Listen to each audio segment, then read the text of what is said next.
Pardavila. This is the Forbes Books Podcast, and as a first-time homeowner, I've been fascinated by how the real estate industry works. And I'm really curious to find out more about it, so I decided to invite an entrepreneur to the podcast that spent 20 years in the world of New York City real estate and is now on a mission to help people build wealth through real estate investments. His name is Jarrod Guy Randolph, and he has been described as part strategist, part guru, and 100% committed to sharing the same practices that brought him his own success. Jarrod, welcome to the podcast. Good afternoon, sir. Oh, good afternoon, Jarrod. And these days, you're real estate coaching, but you've been an entrepreneur essentially your entire life. So why do you do it? Because entrepreneurship looks really hard. I don't think I had another choice. I've always been a little crazy and like to march to the tune of my own drummer. And there was always this level of freedom. And I was surrounded by a lot of entrepreneurs growing up, especially in the world of real estate. And I saw how they lived their lives, and I was very attracted to it because you could control your life and what you do during a day. Now, being an entrepreneur, you tend to work far more than anyone else with a 9-to-5 job, but I don't know how else to live my life other than it, and I have a blast. Oh, okay. Well, that's good, because I was always wondering with a lot of entrepreneurs, they either come from maybe their families had a family business or something like that, or they were just surrounded. And for you, it was just you were surrounded by them. And so me, I was the opposite. I didn't have any entrepreneurs in my life. So it's always very difficult for me to wrap my brain around why people put themselves through it, because you can attest entrepreneurship is really hard. It is.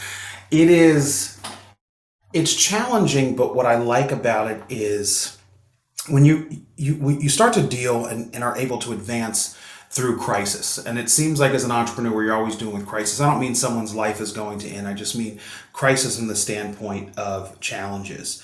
And what I like about the crisis aspect of it is advancement of all kinds is preceded by crisis. So the greater the crisis, the greater the challenge, the more of the opportunity there is for an advancement. And out of all of the confusion comes order, a much higher level of, and a much higher degree of order, and that which well exceeds anything that you could ever imagine that you can do. And I like that challenge of being an entrepreneur because you are forced as the one to figure it out.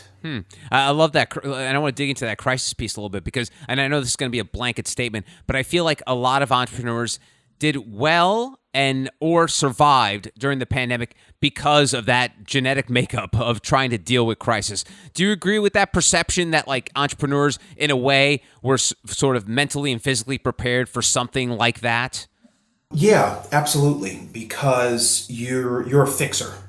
It's all about coming up with a solution for a problem. And with entrepreneurs, we're constantly looking ahead.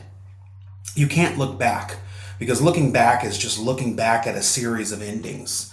You have to look forward towards a series of beginnings or something new or facing a challenge and being able to overcome it. So I've done in my business and in my career, the most business I've ever done and had some of the most success over the last 2.5 years through COVID, especially in the real estate market, because it's opened up markets that I've never seen open before and democratized a lot of investment strategies in real estate. So for me, it was amazing because I was like, all right, I still have to make money. How am I going to do it? Yeah, it's so funny you said that. So let's get into real estate. But I spoke to a bunch of people in the real estate industry right in the beginning of the pandemic because I was starting to look to build a home at the time. And to a man, they all said to me, oh my God, we are going to be homeless. We're not going to ever sell a house again. No one's ever going to want to move because of the pandemic. Everyone's going to be locked down. And Jarrod, as you know, it was the complete opposite. Those 2 years were a rip-roaring good old time to be in real estate. And what to you was that reason? Why do you think that went from like, oh my God, dire straits to, oh my God, this is amazing? So prior to COVID, there was an exodus from rural and suburban communities into major metropolitan areas. This is just statistics. But what happened with COVID is these secondary and tertiary markets, these suburban and rural markets, opened up again when people were no longer forced to be in the office, that the metropolitan areas weren't the epicenter of culture and activity. And it was obviously, as we can see, because of the lockdown, wasn't the best quality of life being cooped up in one little space. So what COVID forced us to do was recognize that there are activities and a amazing lifestyle living outside of these major cities. So that has opened up markets that I've never seen open before in my 22 years in real estate. And for me, I was able to automatically capitalize on them from some of the investments that I made, whether it was in short-term rentals, fix and flips, renovations that we're doing on some homes in a project we're working in Birmingham, Alabama. So there were a lot of things that would have never been on my radar. I've spent 20 years of my life in New York City. So I thought the world revolved around New York City. And don't get me wrong, I have an affinity for that city. I love it. I spend a lot of time there. But now that I'm no longer living in New York, my life is very different, and it's still wonderful. And I've noticed that myself and my contemporaries have the exact same experience. You mentioned Birmingham, Alabama, and the fact that there were these other markets that were sort of revealed to you during the pandemic. What was it about some of these markets, maybe mention another one besides Birmingham, that was such an attractive location for many people? So the markets that we started to look at outside of New York City, we're doing a project in upstate New York right now in the Catskill Hudson region, so like around Woodstock. We're also doing a project right now in Birmingham, Alabama, and one in Atlanta. And the reason that I was attracted to those markets was because there's massive growth opportunity. The project in Birmingham, Alabama, that's an affordable housing project. The one in upstate New York, that is a short-term single-family home rental project. And the one in Midtown Atlanta is a condominium hotel tower. So they're on the spectrum of real estate investments vastly different. But what I liked about each one of them is we were filling a need in each one of those markets. There's one thing that's true about real estate, and why real estate has really thrived during COVID, especially outside of major cities and now again in major cities, is because it's essential. Everybody needs it. You need water, and then you need food and shelter, and I'm not sure which one is second or third. Put internet in there too, I think. Internet. Well, that's the thing. We really don't need internet, but it is amazing to have internet. So I'm not complaining. Just remember, we started our conversation. I'm not a big tech guy. The truth is everything revolves around real estate. Even our internet. If the machines that ran our internet weren't housed in a building, in a commercial building, we wouldn't have internet. So everything revolves around real estate, period. And what I like about it is it's so diverse. You can always find some type of opportunity that you really want to be a part of investing in, developing real estate. And one of the things about real estate that was sort of coming to a head right around the pandemic was the statement that retail is dead. And if that is true, then that means there's going to be a lot of empty commercial developments out there. What is this current state of commercial development and the fact that people seem to believe that retail as we know it is dead because of e-commerce? Retail is not dead. Retail has changed. What retail is overpriced. I'll reiterate that. Retail is overpriced. When the owners of these properties get their heads screwed on straight and start to price retail where businesses can afford to have retail locations, then they'll open up again, because there's something interesting about retail. Even look at what Amazon's doing with some of their Amazon stores. Retail is a differentiating factor in a sea that is a complete abyss of things. So whether you're searching for an item that you need to purchase for your kitchen, a piece of clothing, a mattress, even Casper, who was only going to be online, now has physical stores. It's a way of setting yourself apart as a business. The problem with retail today, it's too expensive for businesses to open retail locations because it's a marketing piece. They don't really make money in their retail locations. So if these areas, these communities want to have retail again, they have to have retail that's affordable for the businesses for them to want to open a location. Right. But, unfortunately, in big cities, for example, New York City, which we share a common bond, is the fact that these real estate owners, they have to go by the valuation of the building. So if for them to raise the value of the building, they need to raise rents and leases. So it is a bit of a catch-22, is where the owners may not really need that money for the lease, but because of the valuation of that property, they have to raise it. So how do we get away from that cycle, or is there no way around that? Well, I'll give you another way of looking at it. If a building doesn't have occupants, someone paying the rent, how does it have any value? So this is I started my career 20 years ago in New York. I actually started my career at 16 in Bucks County, Pennsylvania, where I grew up, working for Linda Emerson, who was one of the top brokers in the market, doing land development. And then I went to NYU for real estate finance and development and started my career at 18. So I worked full time as I was going through school to put myself through school. What I've noticed about the market in New York is, and this translates to other markets. The property owners, the owner operators, put so much emphasis on a spreadsheet and the dollars that they can achieve on a spreadsheet. Guess what? If there's no one occupying it, if you can't sell that asset or you can't lease that asset, you don't get to do it again because it has zero value. If it is not cash flowing and it's a commercial asset, it has no value. So there's going to have to be a massive reset in the commercial markets for retail to come back. Listen, I want the property that I own to be worth $1 billion. If I don't have tenants who are paying me enough to justify that based on a cap rate, my assets aren't worth $1 billion. I remember one of the things that this came to head for me many, many years ago was, do you remember Colony Records in Times Square? It was like the old school record store where they would sell like sheet music. So a lot of performers and artists would go in there to buy sheet music for songs and stuff like that. And I remember at the time, and it was there for, it was like an iconic location. It was there for like 60 years. And they had to close because the owner, and I don't know if I have the numbers correctly here, but the owner increased their rent to like $1 million a month, which is like, how does anyone, like, what kind of business outside of like a Louis Vuitton or Gucci able to make $1 million, especially a record store selling, selling sheet music and CDs?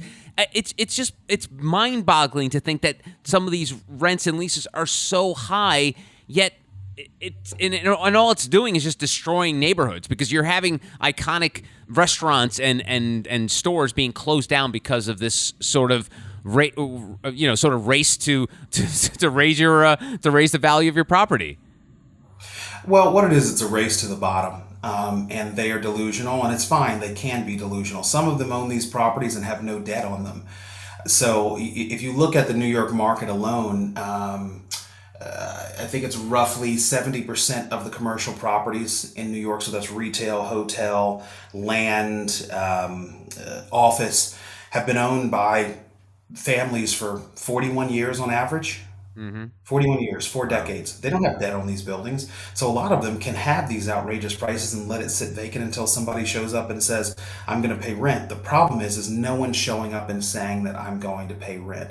Internet has democratized retail, so you don't necessarily need a retail presence. However, as I said before, retail now is becoming a differentiating factor in this abyss of all these options that you have for products and services on the internet. Businesses that want to shine also need a retail location just for the brand recognition. Yeah. Someone might go on the retail location or might pass by and still order it online, but they physically see it. So now if they physically see it on a daily basis when they're walking by or they're driving by, they're more apt to go buy that product or service. Got it. And by the way, I did look it up while you were chatting there. Colony Music was in Times Square for 64 years. Their rent was around $1 million. The landlord planned on quintupling the rent to up to $5 million a month. I mean, I mean, that's I mean, it must be nice to be crazy. Who's in that location now? I don't recall because this was in 2012, so I'm assuming it's probably like an M&M's or one of those like corporate companies that can write it off as a, like you were talking about. It was write it off as sort of a marketing cost or something like that. But it was just a huge, it was like 2 floors. It was like a 49th Street right in Times Square, like an amazing location. But I just don't know who has $5 million to pay rent for a storefront. It's a lot. It's a lot, man. I mean, God bless him. Yeah, God bless him is right. All right, so let's talk about what you're doing in the world of real estate, because you've mentioned a couple times that you've been in the game for quite a while, but now it seems you are paying it forward by showing folks the ropes about real estate with the Real Estate Literacy Blueprint. First, let's talk about how this whole idea developed, and then tell me what it does. So it developed because I've spent my entire career in real estate. And as I said, I started at 16, and basically I jokingly say if this real estate thing doesn't work out for me, I could probably go be a barista at Starbucks. That's about all else I could do. But it's been an incredible blessing for me. It's allowed me to build the lifestyle that I live now. It's allowed me more than once to get out of trouble in terms of I'm a very ambitious person. I'm an entrepreneur. I take a lot of risk, and I've had businesses fail. I've had businesses not scale the way that I want them to scale. And for me, getting back to the basics with investing in real estate has always allowed me to recoup and thrive. I've spent most of my career working on the institutional level, whether it was for big residential and mixed use developers or institutional players building multifamily across the US and actually around the world, advising for high net worths and family offices. And I've made them a lot of money, and I've made good money myself. But what I realized is I could take the skill set that I have and help people who are either novice investors in real estate or might have a small portfolio and say, hey, I want to level up. I've got, a few rental properties. I've got about $700,000 in equity. How do I go from owning 4 properties to owning 200 units? It really is the same thing as the institutional level, but I'm bringing it down to the basics so anyone can learn how to invest in real estate. Wow. And when it comes to folks like this, because I am not as familiar with real estate as much as I'm more involved in now that I actually own a property. So before I was just like your typical New Yorker who's like, here's my rent every month, here's my down payment, all that jazz. But it is fascinating to see how this world of real estate has developed, where there is a dark side to it as well. I mean, obviously we all went through the '08 crisis and such, but some of these classes that you see out there, the house flipping webcasts and classes that they do in like resorts, how does that affect what the real estate industry is? I mean, or is it just like one of those things where like there's a bad apple in every bunch? There is a bad apple in everyone. I mean, but the thing that I struggle with, and a lot of these programs are great, and a lot of the information that's out there that's free is great. My challenge with all of that is, number one, I like a coach. So I spend a lot of money on an annual basis on coaching and masterminds because it's helped me build my business, but also helped me build me and figure out what my true path and what my true desire is. So I always like to have a coach. But the problem for me with a lot of these is you're dealing with people who don't really have a real estate or a background or expertise in real estate. They might have done a deal or two, or they just copied something somebody else has said, and then they're out there pitching these like they're experts. So if I can't Google you and find out information and you have accolades and have a track record and be in major news publications, etc., I have a very difficult time trusting you as a true real estate expert. And this is one of the challenges, and I was fearful actually going into the coaching business because of this. All I have is my reputation. If I mess up, if I do something wrong, now listen, none of us are perfect. All I have to fall back on is my reputation. So I want to make sure that I'm in an industry and around people who also have a stellar and a clean reputation as well. And do you worry about those other folks, the people that are not as transparent or as even experienced as you that are doing it? Do you think that's bad for the real estate world, or it's just like we mentioned, like there's not much you can do? There's just going to be a-holes in every industry.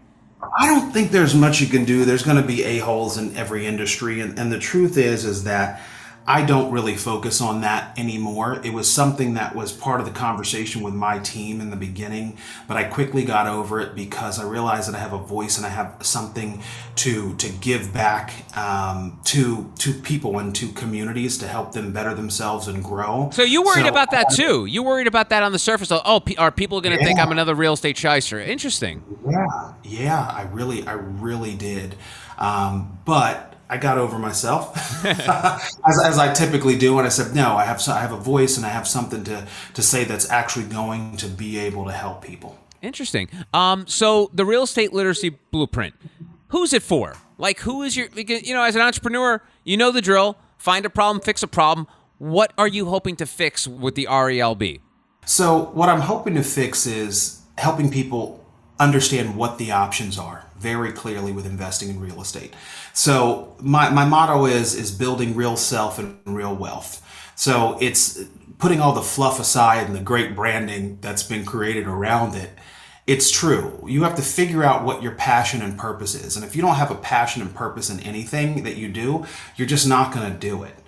And then building wealth, that comes off of having your passion and purpose. So with the program, what we focus on is teaching novice investors and those who have a little bit of experience or a small portfolio on various ways to invest in real estate, whether that's tax liens, wholesaling, short sale, commercial sublease, short-term rentals, fix and flips. There's 8 different ways that we work with our entrepreneurs and teach them how to invest in real estate. And you walk away after a 6-month program where we're doing a lot of hand holding, we're doing real-time study with a knowledge base of where you can say, hey, I really like and I think what's going to work for my market is foreclosure sales. Or I think what's going to work for my market is fix and flips. Or actually, I'm in a market where I could do commercial sublease and do master subleases like WeWork does and make money off that because there's great retail in my neighborhood or my community. So we teach people all of these ways versus one specific way of investing in real estate. And then once you figure out your passion and purpose, you grow from there. And then you might expand into other verticals within our program, but we give you a basis so you know exactly what you want to do and there is no second guessing. And Jarrod, we live in this world of specialization. Everyone has sort of like a niche thing, but the real estate, as you were just breaking down, there's tons of different verticals in there. What do you advise people who are just getting into it? Are they diversified from the top? Do they zero in on one of those verticals? What's your thought process when it comes to the newbies getting involved? So you're familiar with the old adage, a jack of all trades is a master of none. Yes. So this is one thing that I always find fascinating. That's only part of the quote. The full quote is a jack of all trades is a master of none, but oftentimes better than a master of one. So the reason that that's important is I'm not saying you have to go out and invest in 8 different things. I'm not saying that you only have to focus on one for the rest of your life. What I'm saying is you need to have a knowledge base of everything that is out there so you can pick a path, get started on that path. So spin that one plate. And once that one plate is spinning, then you can look to spin another plate. You could look to diversify into a different investment type. And the reason why you need to have a much wider knowledge is because this market changes so quickly because it's so incredibly dynamic and it's been democratized with the onset of the smartphone. I can look up information and be an expert in Phoenix or in St. Paul, Minnesota, or in Washington State in a small community because I can get information on the internet. And that's why cap rates have compressed. That's why big institutions go into these secondary and tertiary markets that they've never been in before, because you don't have to physically be in a market to be an expert. Now, I'm not saying make an investment across the country in California if you live in Pennsylvania. You can eventually do that once you have your team and you have your business model built out, but figure out the one niche in your community that works. And then guess what? If the market changes, if we have another COVID or a pandemic or something happens, you can then pivot to something that will be crucial for that market as an investment at the right time. So it sounds like you're saying educate yourself in all of it, but then find what you love and do best at. Is that a good Yeah, breakdown of what you just said? that is a great breakdown. Cool. Yes. Cool. And I'm just curious because since you've been in real estate for so long, how fascinated by you are the fact that these apps like Zillow's have sort of gamified real estate to where it is where people who aren't even buying homes or even interested in it are going through Zillow. And, there was even a sketch on Saturday Night Live a couple seasons ago about people going on Zillow for just the pleasure of it. Do you find that fascinating? Is it bizarre about what the gamification of real estate to you? Well, the coffee talk, as they say in New York, has always been around real estate. People love it. It's sexy. It's fun.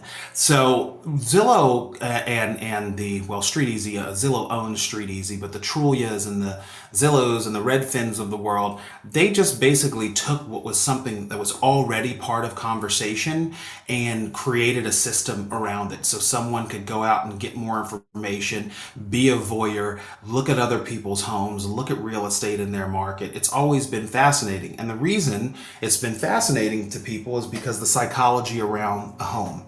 And I used to say this, so I worked on the pre-development side of luxury condominiums and towers for many years.